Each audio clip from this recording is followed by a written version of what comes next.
Fala meu povo, tudo bom com você? Partimos agora para mais uma videoaula para ajudar você a tirar aquela nota lacradora naquela prova que vai garantir a sua aprovação no IFES. Bom, o tema da aula ainda é os povos nativos da América. Para começar, vamos trabalhar com a ideia seguinte, galera. Desde a pré-história, os seres humanos ocupam o continente americano e eles estavam já divididos em milhares de povos diferentes, espalhados de norte a sul no território. Cada um desses povos já cultivavam, já tinha uma característica cultural diferente. Uns eram nômades ou seminômades, sobreviviam da caça, da pesca, da coleta de alimentos. Outros já se sedentarizaram, viviam em comunidades agrícolas, pastoris. Haviam ainda sociedades que desenvolveram grandes estados e complexos, organizadas com poderes, exércitos, sacerdotes, sistema de escritas, leis, moedas, enfim. A diversidade cultural dos povos que habitavam a América sempre foi muito grande. Só que nas nossas aulas, nós vamos trabalhar apenas com os povos incas, maias, astecas e os povos que ocuparam o território do Brasil, né, a América Portuguesa. Aí você vai dizer, mas professor, eu vi no livro, eu vi no documentário que haviam milhares de povos aqui na América, olmecas, toltecas, zapotecas, mistecas, já falei mistecas, né? Povos de territuacanos, nazca. Galera, existe de fato vários povos que habitavam a América desde a pré-história. Só que nós vamos trabalhar especificamente com alguns povos específicos. São os astecas, os maias, os incas e os grupos indígenas que habitavam o território do Brasil. E nós vamos fazer isso por causa da coleção Araribá e da coleção Jornadas Históricas. Essas duas coleções são justamente aquelas que são indicadas no edital da prova do IFES, ou seja, em cima desse material que será elaborada a prova de vocês. E nesse material há apenas uma referência superficial, inclusive, desses povos. Em outras palavras, não significa dizer que os povos pré-históricos da América, os vários povos pré-históricos da América, não sejam importantes estudar. São fascinantes, inclusive. O problema é que nós precisamos focar naquilo que pode cair na prova de vocês. E nessa coleção que eu falei, que eu mostrei para vocês, vai focar apenas nesses povos e é neles que nós vamos dedicar tempo de estudo esse ano. Tá bom, galera? Vale a pena mais estudo, se aprofundar por questões de curiosidade, mas para a prova vamos nos focar nos astecas, maias e incas. Vamos começar a trabalhar as civilizações mesoamericanas, ou seja, aquelas que habitavam a região da América Central. Meso vem de centro, né, de meio. Né? A primeira civilização trabalhada, dessas que nós já citamos, a mais antiga é a civilização maia, que habitou a região das florestas tropicais da atual Guatemala, Honduras, Belize, a península de Yucatán, ali na região do sul do México, do atual México, né? Eles viveram nessas regiões entre os séculos 4 e 9. Entre os séculos 9 e 10, os toltecas invadiram essa região e dominaram a civilização maia. Eles nunca chegaram a formar um império unificado, fato que favoreceu a invasão e o domínio de outros povos, como acabei de citar. As cidades, elas formavam núcleos políticos e religiosos, e a civilização era governada por um estado teocrático, ou seja, as várias cidades independentes que formavam a cultura maia, elas eram governadas cada uma por um governante identificado com seus deuses, né? A propósito, essas cidades elas cultivavam características culturais, econômicas e sociais, só que elas tinham autonomia política. Por isso nós chamamos que os maias se organizaram assim em cidades-estados, né? Essas cidades, a comunicação entre essas cidades ocorriam através de rotas terrestres e fluviais. A sociedade maia ela era composta por nobre, ela era bem estratificada, tinha os nobres, ou seja, a família real. Havia também entre a elite da sociedade os sacerdotes, que eram os responsáveis pelos cultos e também pela guarda do conhecimento, né, todo o conhecimento, o saber que eles tinham. Haviam também os chefes militares e os administradores, ou seja, os funcionários públicos, que eles também formavam uma classe social de prestígio, né? Abaixo dessas classes prestigiadas da sociedade maia, haviam os camponeses, que era, na verdade, a base de toda a sociedade, a grande maioria da sociedade, os trabalhadores urbanos, que eram os artesãos, né? E por último também fazia parte os povos escravizados, né? Que eles também praticavam as guerras e a escravização de povos para uso no trabalho. A economia maia, ela era baseada na agricultura, né? Principalmente na agricultura do milho, que tinha um papel sagrado para eles também, porque a mitologia deles acreditava que os deuses haviam criado os seres humanos a partir de uma massa de milho misturada com o sangue de seus deuses, né? Também eram cultivados o feijão e algumas raízes, né, tubérculos. As técnicas de irrigação dos maias eram extremamente avançadas e eles praticavam o comércio dessas mercadorias com os povos vizinhos entre as cidades maias, né? A arte e a agricultura, eles ergueram, são caracterizados por terem erguido muitas pirâmides e templos e palácios, né? As grandes cidades maias feitas com pedras magistralmente encaixadas umas das outras, sem a necessidade de utilização de argamassa, demonstrando um conhecimento avançadíssimo de arquitetura, matemática e tudo mais. O artesanato desse povo também também era destacado, principalmente na fiação de tecidos, o uso de tintas e outros tipos de materiais para a produção de tecidos e roupas, né? Na sociedade maia eu também posso citar como uma parte muito importante a questão da religião. Eles eram politeístas, ou seja, eles cultuavam vários deuses ligados aos elementos da natureza. Cultuavam, por exemplo, eles tinham também, por exemplo, culto ao jaguar, era um de seus principais deuses, né? Eles elaboraram um eficiente e complexo calendário que estabelecia com exatidão, inclusive, o ano dividido em 365 dias e algumas horas, e previam também o fim do mundo, que não aconteceu em 2012. Né? O que acontece em relação a essa mistura da astrologia, que depende da astrologia para o conhecimento, né, para a formação do calendário, e também a religião?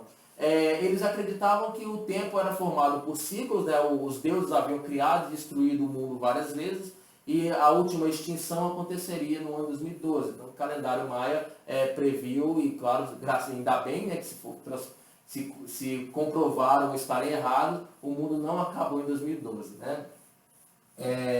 Os maias, eles também tinham, assim como os egípcios, eles usavam a escrita, né, mas é uma escrita baseada aí em símbolos e desenhos, ou seja, uma escrita pictográfica, né, ideográfica. São desenhos que simbolizam a ideia do que eles querem escrever. Né? Eles registravam acontecimentos históricos, datas, a contagem do tempo, a cobrança dos impostos, das colheitas, guerras e outros dados importantes para a guarda do conhecimento deles. Desenvolveram uma matemática, como eu falei, né, até mesmo para usar na engenharia e nas obras públicas, né, produção de diques, canais, pontes e tudo mais. E eles também são lembrados por terem criado a ideia do número zero, o que parece muito simples para a gente compreender. O zero é um número já no nosso cotidiano, mas aí, filosoficamente, pensar no zero como um nada, vazio, né, parece muito simples, mas não é bastante complexo, e eles são um dos povos que trouxeram na matemática a ideia do zero. Sobre a escrita desenvolvida pelos maias, vale lembrar que ela ainda não foi traduzida. Nós não sabemos o que significa exatamente aqueles símbolos que eles utilizavam na escrita deles, porque não veio até nós, não foi encontrado ainda nenhuma fonte histórica com a tradução, né, daquele material. Então, nós sabemos que eles se comunicavam de forma escrita, mas não sabemos o que a escrita deles significa. Seguindo aí a nossa aula sobre os povos pré-colombianos, nós vamos falar agora sobre os astecas. Bom, vamos começar da seguinte maneira. O termo asteca significa Aztlán. O asteca vem de Aztlán, que é, na verdade, o nome da região. Essa região hoje é o território dos Estados Unidos, o meio oeste dos Estados Unidos, da onde saiu o povo mexica. Né? O povo mexica é, na verdade, a base de vários povos que vão formar os astecas. E aí esse povo guerreiro, os mexicas, ou os astecas, né, eles migraram para a região sul do continente, né, em busca de um local favorável para estabelecer a sua capital. Né? Aí por volta de 1325, século XIV, eles encontraram e construíram a cidade, né, eles construíram a cidade de Tenochtitlán, justamente em cima de uma ilha, um local meio pantanoso, de um lago de água salgada chamado Texcoco. né? Hoje esse lugar é inclusive a planície central aí da cidade do México, a região da capital do México, que se chama Cidade do México. Mas no início a capital era Tenochtitlan, ou seja, era o nome que se dava a esse local, né? Vale lembrar que a fundação da cidade deles, né, a cidade de Tenoch, né, tem a ver com a mitologia. Eles acreditavam que o deus, vai ser difícil falar esse nome, Huitzilopochtli, vai aparecer escrito aqui embaixo, né? Eles acreditavam que esse deus havia prometido para eles um local para a construção da sua capital, né? E quando eles encontraram, haveria um sinal para eles saberem onde seria, e eles acabaram encontrando o sinal. Numa ilha, no meio desse lago, havia uma pedra, um cacto e uma águia comendo uma cobra. E nesse caso eles acabaram acreditando que ali seria o sinal do local para construir a sua capital. Esse símbolo, essa mitologia que eu acabei de falar, estampa justamente o símbolo da bandeira do México, né? Esse símbolo na verdade, a simbologia, o início da cidade de Tenochtitlan, que é a capital do povo asteca, né? A sociedade asteca, ela era também hierarquizada e comandada por um imperador. No caso, é importante lembrar que, ao diferente dos maias e dos astecas, eles formaram o império. O imperador ele se chamava Tlatoani e ele era chefe militar e religioso. Logo, os astecas também formavam uma teocracia, né?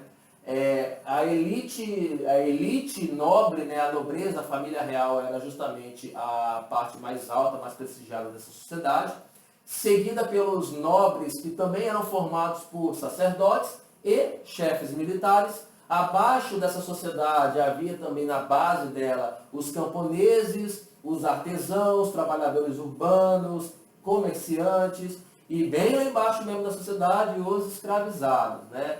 Essas camadas mais baixas da sociedade asteca, elas eram obrigadas a exercer um trabalho obrigatório, ou seja, um trabalho compulsório para o imperador quando esse fosse convocado, né? No caso, para construir as obras públicas, os diques de canais de irrigação, drenagem, estradas, pontes, templos, pirâmides. Eles também construíram várias pirâmides, né? Foi justamente durante o governo do imperador Montezuma II, mais ou menos no século XVI, no início do século XVI, o Império Azteca chegou a ser formado por aproximadamente 500 cidades. Por quê? Os astecas eram um povo guerreiro e acabavam subjugando várias cidades ao entorno do lago Texcoco e aí formaram um império bem extenso. Essas cidades conquistadas, elas eram obrigadas a pagar altos impostos ao imperador e também enviar pessoas para serem oferecidas em sacrifício, né? Os astecas desenvolveram muitas técnicas agrícolas, construindo obras de drenagem. Também eles eram característicos por construir as chinampas. O que são chinampas? São ilhas artificiais nesse lago que eu falei, e essas ilhas eram utilizadas para a produção agrícola, né, onde eram plantados e colhidos milho, pimenta, tomate, cacau e tudo mais. A propósito, vale lembrar que a semente de cacau para eles era utilizada como moeda de troca por outras mercadorias, né? Quem diz que dinheiro não dá em árvore, né? Os artesãos astecas eram riquíssimos, destacando-se na confecção de tecidos, objetos de ouro e prata, né? Eles eram metalúrgicos também, e também artigos como pinturas, esculturas e tudo mais.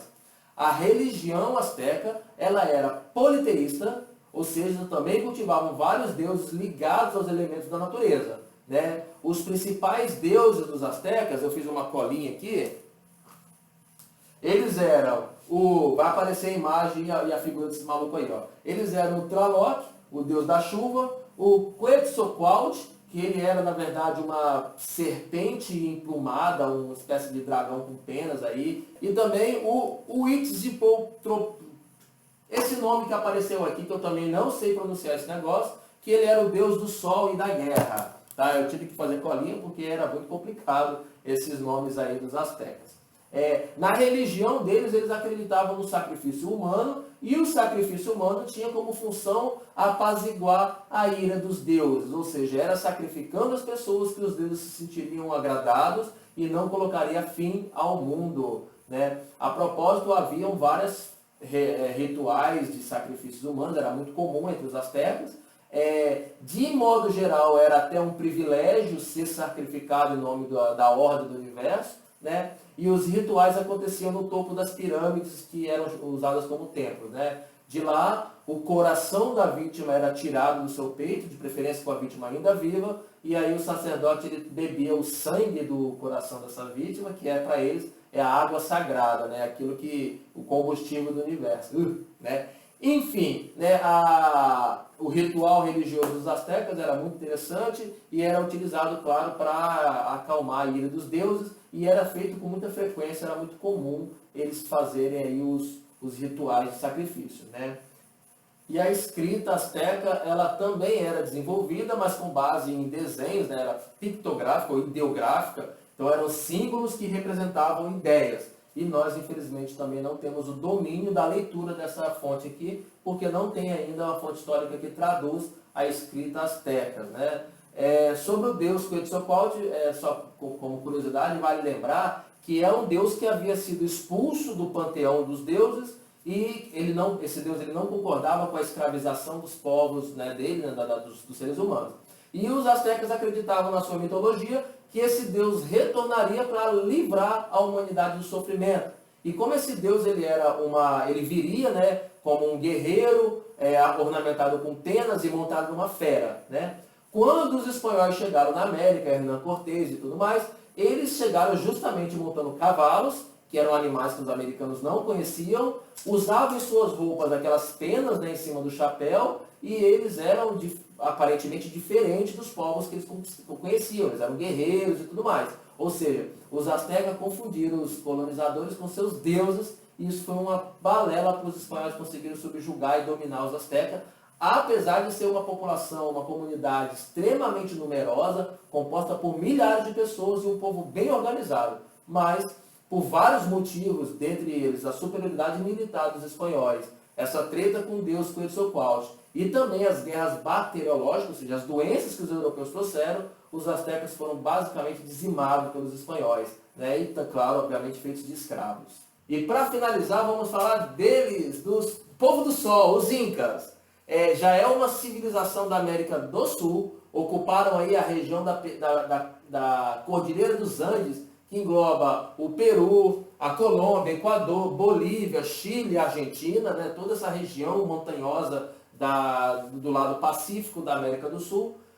Fundaram como capital a primeira cidade, a cidade de Cusco, que é no Peru, e dali se expandiram, né? Um povo também muito conquistador. A organização política desse povo era formada em ainus. Nesse caso, a base da sociedade eram as comunidades agrícolas familiares, né? Só que organizaram um grande império, né? Baseado aí na figura do imperador, o Sapa Inca, né? Ou seja, um deus na terra. Depois foi fundada, aí, quando o império já estava um império relativamente grande, a partir do século XIII, a cidade de Cusco, fundada no século XIII, né? Só que no século XVI eles foram dominados pelos espanhóis, mais precisamente em 1532. Os incas eles formaram o maior império em extensão da América, porém teve uma duração muito pequena, né? Do século XIII ao século XVI, eles tiveram pouco tempo de duração. O imperador, conhecido como Sapa Inca, conforme eu já falei, ele era considerado um deus na terra. Portanto, os incas também formaram uma teocracia, um governo divino. A sociedade inca, ela era hierarquizada e formada por uma base social bem estabelecida. Havia os nobres, que eram governantes, chefes militares e juízes, né, e também os sacerdotes, obviamente. Havia uma camada média da sociedade inca, que era formada por funcionários públicos e trabalhadores especializados. Você vai reparar aí mais na frente que eles vão desenvolver bastante engenharia, arquitetura e várias coisas que necessitam de mão de obra especializada. E essas pessoas formavam a camada média da sociedade. E por fim, as classes mais baixas eram formadas por camponeses e artesãos. Também havia, obviamente, a utilização dos escravizados, mas o escravizado do Império Inca, ele é um pouco diferente, que eu vou explicar mais na frente, né? Essa última camada, a camada dos camponeses e dos artesãos, ela era a que pagava os impostos para o rei, né? Os tributos para o rei, para o Sapa Inca. E esses impostos eles eram pagos basicamente com trabalho ou com mercadorias com produção, né? Trabalho nas obras públicas ou parte da produção, né? Continuando falando sobre os incas, eles vão desenvolver a arquitetura na construção de grandiosas e maravilhosas cidades.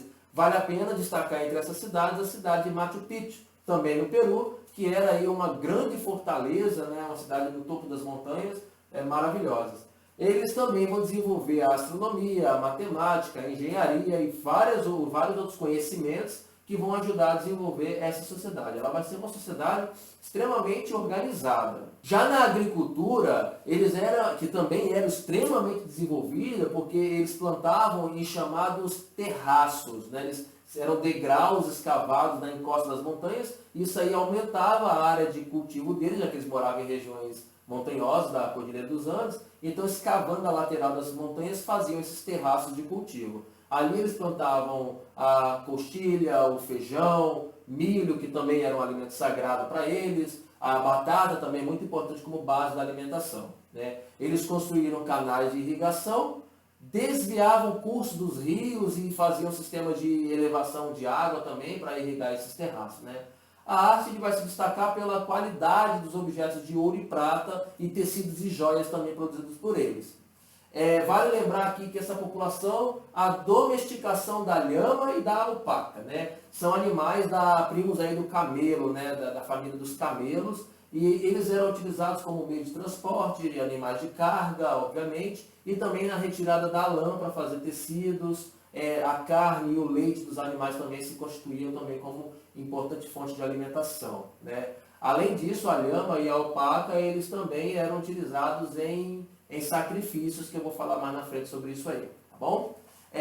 Por falar em sacrifícios, vamos falar então da religião. A religião tinha como principal deus o deus Inti, o Sol, que vale lembrar, inclusive, que o Sol estampa vários símbolos políticos desses países, justamente porque faz parte da base cultural deles. Eles também eram politeístas, né, cultuavam vários deuses e também animais sagrados, né, elementos da natureza, e os animais como o condor, a serpente, o jaguar, né. O imperador ele também era um deus, ele era o Sapa Inca, né, ele era um deus, e também eles tinham o deus Viracocha, que é o deus criador de tudo, né. Em homenagem a esses deuses, eles praticavam sacrifícios humanos, mas com uma frequência bem menor. Basicamente, o sacrifício humano deles era em rituais de coroação de novos reis, imperadores, e também na véspera de algumas guerras. Nós temos também algumas heranças culturais deixadas pelos incas. Citando aí, não foram eles que criaram, só que eles utilizaram com bastante escala o quipó, que ele é um eficiente sistema de contabilidade, de contagem, né, e cálculo de produção e tudo mais. É basicamente um cordãozinho aí com várias... É um cordão com vários nós, uma angulação só Jesus para entender, mas é essa ferramenta aqui que vai aparecer aqui para vocês verem agora. Cada nó dessas cordas representa aí um número, e a posição deles também é dividida em dezenas, centenas e unidades, por aí vai, né? Eles também falavam um idioma chamado Quechua, que é um idioma que ainda hoje ele é oficial em alguns países como Peru, Bolívia e o Equador. Ele ainda é falado por cerca de 10 milhões de pessoas, tá? Em alguns países como Argentina e Chile ele funciona aí como dialeto da região da Cordilheira dos Andes. E eles também praticavam a mita. A mita é um imposto. Vale lembrar sobre os incas que funcionava da seguinte maneira. Eles dominavam alguns povos aí da região, formando esse império, só que eles não necessariamente escravizavam o povo dominado, e sim obrigavam esse povo a pagar os impostos devido ao imperador Inca. E dentre esses impostos havia a mita, que é na verdade mão de obra. Então eles não necessariamente pediam como pagamento riquezas, produção, e sim mão de obra para produzir, entre outras coisas, o sistema de estrada que eles desenvolveram, um dos maiores sistemas de estrada do mundo, foi produzido pelos incas, para interligar as regiões e transportar, claro, soldados e também a mercadoria que eles produziam e vendiam. Também construíam sistema de celeiros, né, sistema de armazenamento de alimentos e víveres para todos os povos, ou seja, os incas eles também desenvolviam aí ajudavam mutuamente os povos que também formavam o Império Inca, ou seja, não era um povo tão cruel e massacrante como a gente vê caracterizado pelos povos antigos, né? A sociedade inca ela vai entrar em declínio quando os espanhóis chegaram, dominando aí principalmente as regiões auríferas da Bolívia, a produção de prata, principalmente ali nas minas de Potosí, né? E também, claro, os espanhóis vão praticar a mita, ou seja, vão colocar esses povos nativos para pagar como imposto o trabalho para eles nas minas que eu falei. Beleza, meu povo? Ficou aí mais uma aula sobre os povos pré-colombianos. Não são todos, são só os principais. E a próxima aula nós vamos falar sobre os povos que habitavam a região do Brasil, ou seja, as tribos indígenas brasileiras. Continue aí estudando e botando foco para a gente lacrar naquela prova. Beleza, meu povo? Tchau!